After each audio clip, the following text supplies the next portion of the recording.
Okay, so hello guys, good afternoon, good day. This is Megan Jason and welcome to my channel In Depth. At andito tayo ngayon guys para mag-discuss ng isang project na tinatawag po natin na worm, okay? So itong worm po natin guys, meron po silang pag-giveaway nga po ngayon na parang NFT pre-sale nga po nila. Tapos actually, yung kanilang project po is makikita na po natin sa OpenSea. Ayan, ito po yung project nila, Cyberworms. And for this project, more on awareness lang po ang gagawin po natin.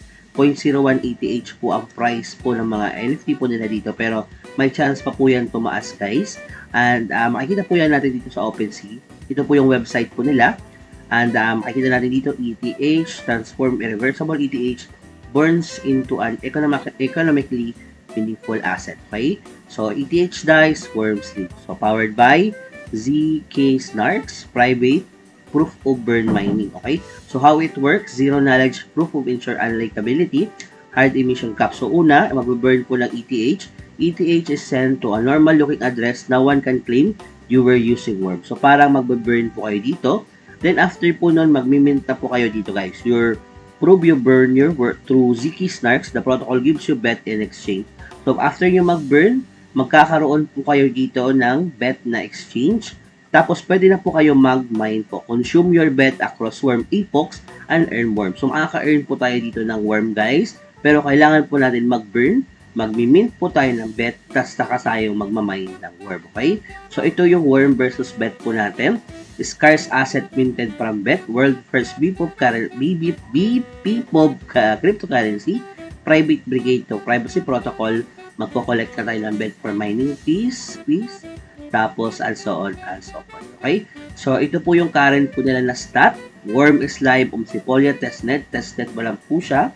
Current epoch po nila is 48.44 worm.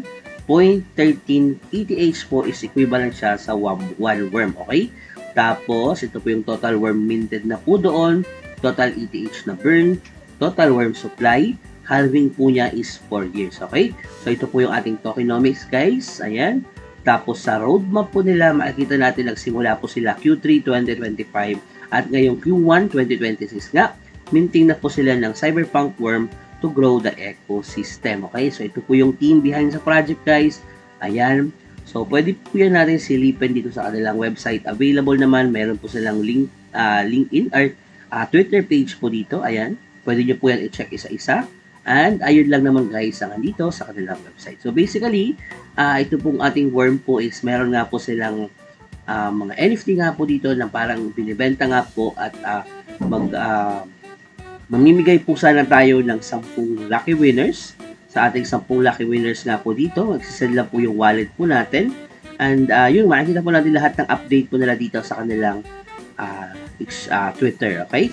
So I think yun lang guys, more on awareness lang po talaga to na mayroon po tayong project na ganito at mayroon po silang NFT na lumabas nga po ngayon. Okay? So, ang pangalan po nito is Worm. Yun lang guys. Salamat. Bye-bye!